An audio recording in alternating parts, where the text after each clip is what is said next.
Uh, it's been quite some time. A lot's going on in boxing. You know, changing of the guard. Mayweather's on his way out. Age catches up with all of us, and we all know what happened to Manny Pacquiao. Wish him the best of luck if he decides to continue. Um,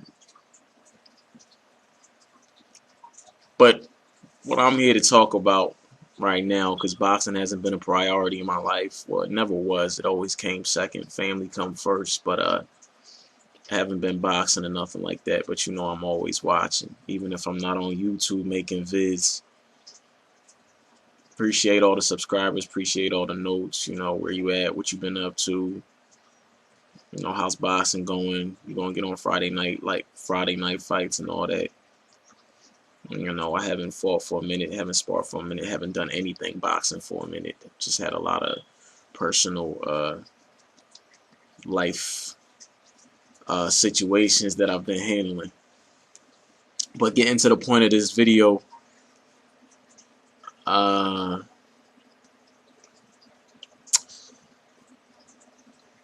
let's rewind back to Mayweather versus Cotto. Uh, that was a good fight. That was a good fight because it was competitive. And that's what made the fight interesting. It wasn't boring. Guys were getting hit clean at times. And Cotto gave a hell of an effort. A lot better effort, I think, than majority of people expected him to give. So he's to be commended for that. But Mayweather ultimately controlled the fight.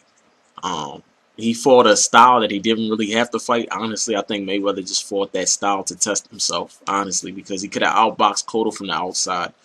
Momentum is a big thing in a fight. Momentum is real. If you allow a fight to go on a certain way for a certain amount of time, it's almost nothing you can do about it, even if you're Mayweather. All you can do is adapt and adjust to it and win the fight, fighting at that style.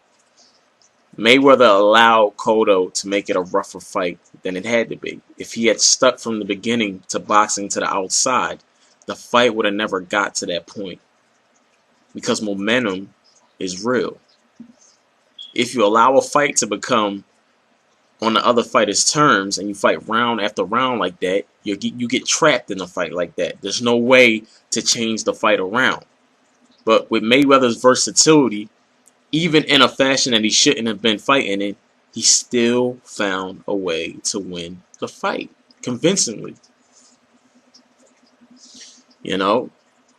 Cotto did good though. He won. Cotto, I think it was the eighth round was the most convincing round I ever seen Floyd lose.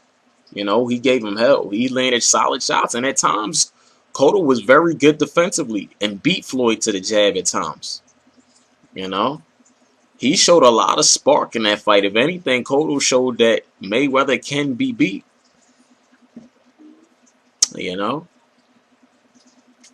But once again, if Floyd had boxed him to the outside, I felt he could have made the fight a lot easier. But it doesn't matter what I say, because it's matter what happens and what we witnessed with our own eyes. And what we witnessed was two fighters, two future Hall of Fame fighters, one in another class above the other, but one hell of a solid fighter in Miguel Cotto, giving one hell of an effort. And arguably, you could say Cotto won 4 rounds out of that fight. I think I only had Cotto winning 3 rounds. I thought the one round was, it was, even out of the 3 rounds, I thought it was very close, but I gave it to Cotto. But overall, Floyd won convincingly, even fighting a toe-to-toe battle where Cotto was looking good in spots, but ultimately losing the round because, sometimes Cotto just took off on the round. Didn't throw enough punches. But I was impressed with Cotto's defense. I was impressed with his determination. He gave a great effort, entertaining fight.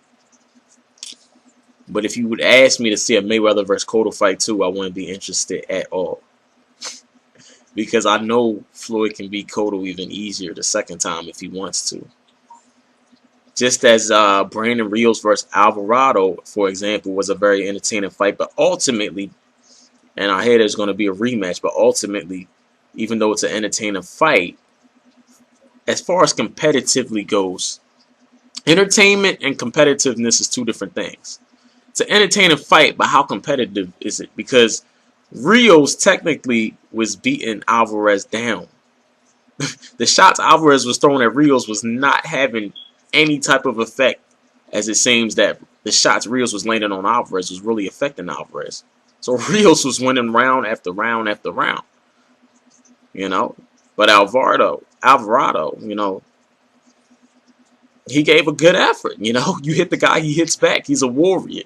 But his Rios shots was breaking him down, whereas his shots, Rios was shaking his head and laughing. You know, entertaining fight, but how competitive is it? Is Rios is just piling on rounds like that? What makes you think the second fight's going to be different? Going to be entertaining, but in the act of competitiveness, in terms of scoring, in terms of winning rounds, Rios is obviously the more stronger fighter, according to the first fight goes. So I wouldn't be interested in seeing a rematch in that either. Now, if you're a fan and you like the blood and guts stuff, which I do like to see sometimes, yes, you know, it's going to be an entertaining second fight. But honestly, I'm all about the future, and I want to see Rios move on and face other opponents that's going to lead him to bigger fights to really test him and see how good he is. So I'd rather not waste time, because remember, fighters only fight nowadays 3-4 times a year max. So why waste another fight on Mike Alvarado? I think it will be the same outcome, the same result. If anything, maybe Rios even stops him earlier this time. But Alvarado's a hell of a fighter. He just doesn't have the power to match up to Rios. That's what I saw in the first fight. So getting back to Mayweather on track.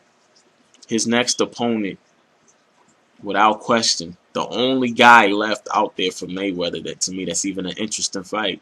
Not saying he can beat him, but it's an interesting fight. It's Saul Canelo Alvarez. You know, Robert Guerrero, good fighter, but I think Mayweather beats him easily. Easily.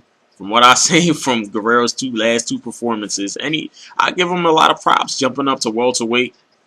You know, was always a big lightweight, and he really filled in welterweight good. I mean, he seems like a legit welterweight now, but against Mayweather, stylistically, I think it's a bad matchup for him, and I think he eats counter shots to death. I can see Guerrero getting stopped in that fight. Very, very, very possible. Against Canelo, I can't see Canelo getting stopped. And this will be interesting because Floyd will be fighting at 154 for the third time in his career. And this Canelo kid, he's interesting. You know, he doesn't. Most guys try to they think, you know, they change their game plan up for Mayweather because it's like, I'm fighting the great Floyd Mayweather, you know, and they don't. Some fighters, they collapse mentally. They don't fight their normal selves. You know, they try to do a specific strategy, a specific game plan for this one fighter that they call Floyd Mayweather. Other guys, they think about just knockout because they know in their head they can't win rounds. You know, they can't outbox Floyd Mayweather, you know. They can't win more rounds than Floyd Mayweather, so they think, let's punch through him and take this guy's head off. But Mayweather, you see, he is a very special opponent. You know, going back to the Cotto fight again, it was times where Cotto had great defense in that fight. He held his guard up like you're supposed to, you know, protecting his face, especially the right hand near the chin. But you notice that Floyd changed the angle of his punches. That's a skill that every fighter doesn't possess. Some guys just know how to punch one way. When I'm saying punch, I'm talking about how you punch. Some guys just know how to punch one way, and that's, you know, either straight coming at you.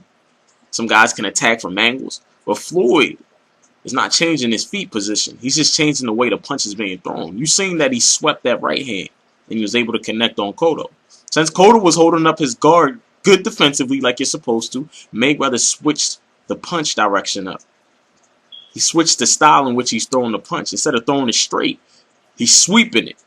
It's like throwing a curveball. He's curving it, and he's landing on Cotto. That's a skill in it by itself. Can every fighter change the angle at which they punch at? The manner in which they throw the punch. Some fighters can. I'm not saying Mayweather's the only one that can do it. But it's a very, very, very shows, once again, Mayweather's brilliance and intelligence. A man's displaying good defense like he's supposed to. Like he's supposed to. And you still find a way around that defense by switching up the style in which you're throwing a punch. Now, Canelo's a different opponent. You see, Canelo doesn't punch through targets, even though he can, because he's heavy-handed. He punches around targets. When he throws combinations, he doesn't punch through you and just throw straight shots. He punches around you. Head, body, head, all the way around. You do not want to be on the ropes against Canelo. You don't. And Canelo's best quality as a young kid, he's got a lot of fights. He's got a lot of fights. You can make the claim that he hasn't fought anybody legit, besides Shane Mosley, who was way past his prime. But the thing I'm most impressed with Canelo is that the kid's patient. You know, the manner in which he beat Shane Mosley, even though he was way past his prime, he beat Shane Mosley 10 times better, in my opinion, than what Pacquiao beat Mosley. See, Pacquiao beat Mosley by simply putting fear in him. Mosley just didn't want to get hurt or get stopped. So when he felt Pacquiao's power, he simply retreated and fought a very, very cautious fight. Whereas Canelo was very patient to the point where he made Shane Mosley look like he was the inexperienced fighter. And that's what captured my attention. He was very patient in there against Shane Mosley, testing him out, seeing what he had to offer. And then it was times where he put it on Mosley. And goddamn, Mosley stood up to some shots in that. You're telling me Pacquiao hit harder than Canelo? You know, I can't call it. I never fought either man, but man, it sure seemed from watching it off of a television screen that Canelo hits a lot harder than Pacquiao. And Shane ate some shots up and stood tough in there and gave a good effort, but Canelo just overwhelmed him a lot at times in that fight. You know, just overwhelmed him and landed solid. Again, Canelo doesn't just punch in straight lines through you. Canelo punches around you. And Canelo's a thinker. Canelo can box. He can stalk. You know, he can be a pressure fighter. He can be an ambush fighter. And sometimes he can just box. You know? And he's defensive minded too. He's getting better defensively too. He's thinking in there.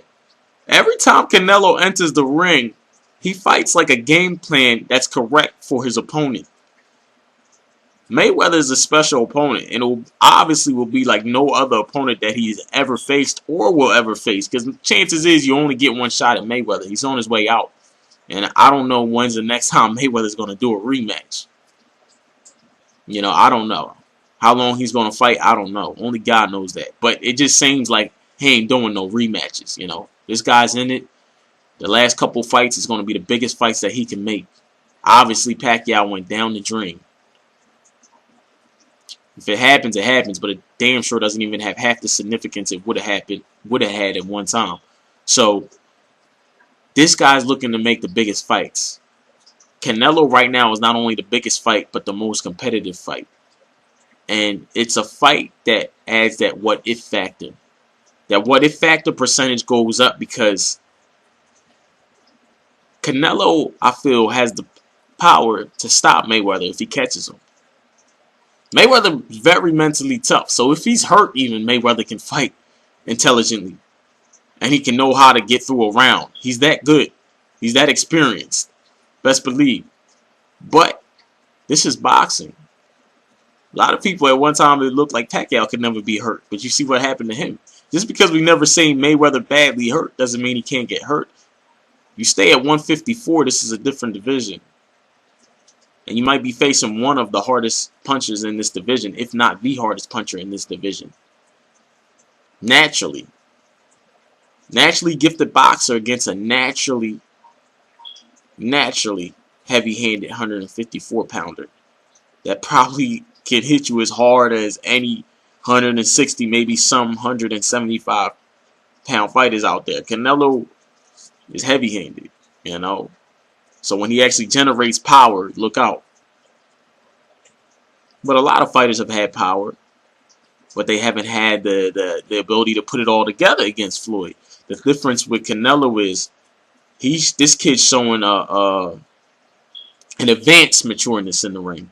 I would like to say advanced.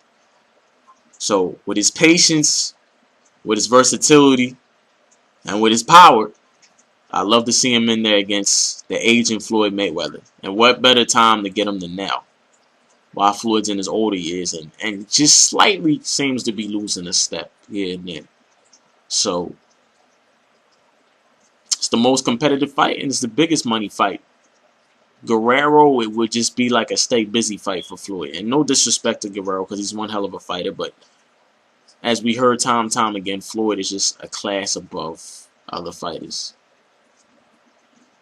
Uh, Canelo Alvarez versus Floyd Mayweather is what I'll look to see on May 4th. Leave me your thoughts and your opinions as always, man. Slyways 100. I'm out.